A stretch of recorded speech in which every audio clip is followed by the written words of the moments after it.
So I'm about to break down the lessons that I learned from an entrepreneur who hit over 22 million in annual recurring revenue with one of his companies, has other companies that are doing, multi-seven figures as well as having a new startup, which in 3 months has hit close to $1 million in annual recurring revenue already. And so these lessons, they're going to be very actionable. It's going to be quite a short video overall, but I think you'll find it incredibly valuable. So I sat down with Adam Robinson for an hour and went through his journey, his story, his lessons, and this is where all this information is coming from. So give Adam a follow and a connect on LinkedIn. He's posted some really amazing content, and I do recommend you go do that. Now, if you haven't watched the podcast episode already, then please feel free to check that out. I'll put the link in the description. Very, very useful. We dived into so many different things. I think you'll find a ton of value. And if you're wondering who I am, so my name's Akil, the owner of Astra, as well as the host of the Visionary Voices podcast. We've had really, really amazing people on this podcast, so please check those other episodes out as well if you'd like. In terms of what I do, in terms of like the day-to-day, so we go through and we build some acquisition systems for clients. We've got some incredible results, booking 50 meetings in 30 days, had one client add nearly 100,000 in pipeline revenue in 2 weeks. And so we do really well with that side of things when it comes to client acquisition. But what I'm going to touch on today is actually not quite client acquisition, but actually the next stage in the process. So in terms of what I learned from Adam, the biggest thing I took away, or one of the biggest things I took away, was about churn. So to give you some context, so Adam had a couple of companies, and he kept hitting the ceiling of 3 million in annual recurring revenue. And it's like, what's happening here? And it wasn't that the company was shrinking or just not growing. It was just kind of staying in this weird middle section where, it wasn't growing, it wasn't shrinking, but it was just there. And it was cash flowing, which is good. But of course, we want to grow in business. And so he had to really look at this and figure out, okay, what can I do to stop churn? So if you didn't know what churn is, just to give you the definition, churn is how many people are actually leaving when it comes to customers. So this is especially big when it comes down to, retainer services, or if you're signing people on performance and you're getting those monthly performance fees.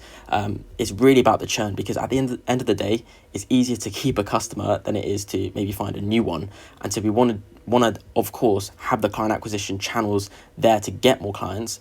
But if you can't keep the clients, then your business isn't going to actually grow, right? It's going to be very volatile, up and down.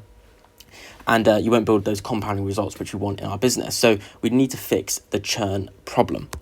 So the way he fixed the churn problem in these businesses, and the way he's doing so in his new business as well, is firstly evaluating the buyer persona. So one of the things I learned in this podcast session was, initially when it came to the churn issue, the buyer persona needs to be locked in. And what I mean by that is it a high churn buyer persona or a low churn buyer persona?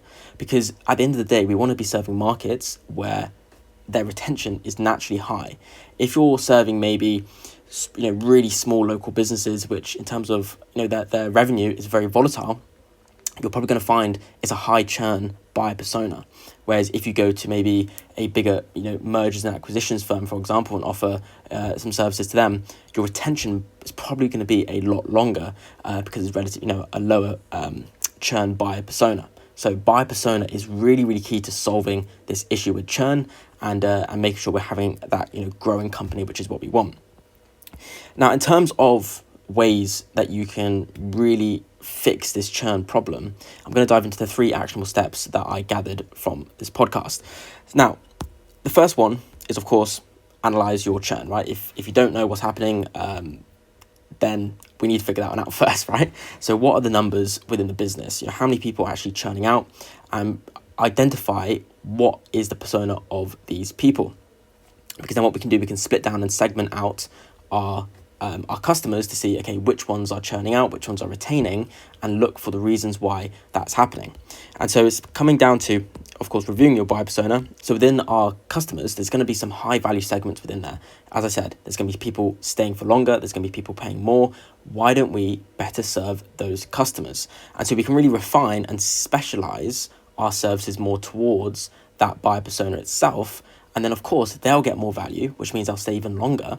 And if naturally they're already staying longer because they're a lower churn buyer persona, then, of course, we can get even better results, which will exponentially grow our company.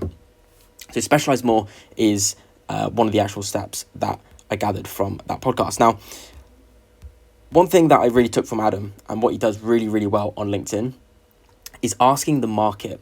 And so the reason why Adam is really, really cool when it comes down to especially LinkedIn content, he went from 0 to 85,000 followers in a year and a half, 2 years. And what he found was that he was just really truthful with his audience. He was unbelievably truthful when it came down to the figures, how the business is doing, things they're changing, all these different things. And then he would just ask the market, these are the two options we have. What are your thoughts? What are your opinions? And the reason why this is amazing is because he was having a pricing issue. So I'm not going to get into the depths of it. Please watch the podcast if you do want to learn about it. But basically, he had a really solid free offer, and then the next tier up was a big jump. It was like 500 per month, which is a big jump, especially if you're going after like the kind of small to medium business market. And so what he did was, he asked his audience, if we change the pricing like this way, what are people's thoughts? And from that, he managed to unlock a ton of extra revenue because he actually changed his pricing, which initially did hit the revenue, and brought it down.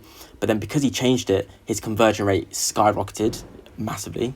And that allowed him to, of course, get more clients and customers on, which allowed him to scale this new company to close to $1 million in annual recurring revenue within 3 months. So asking your market is so undervalued. Get that information from your market, and then you can make those changes.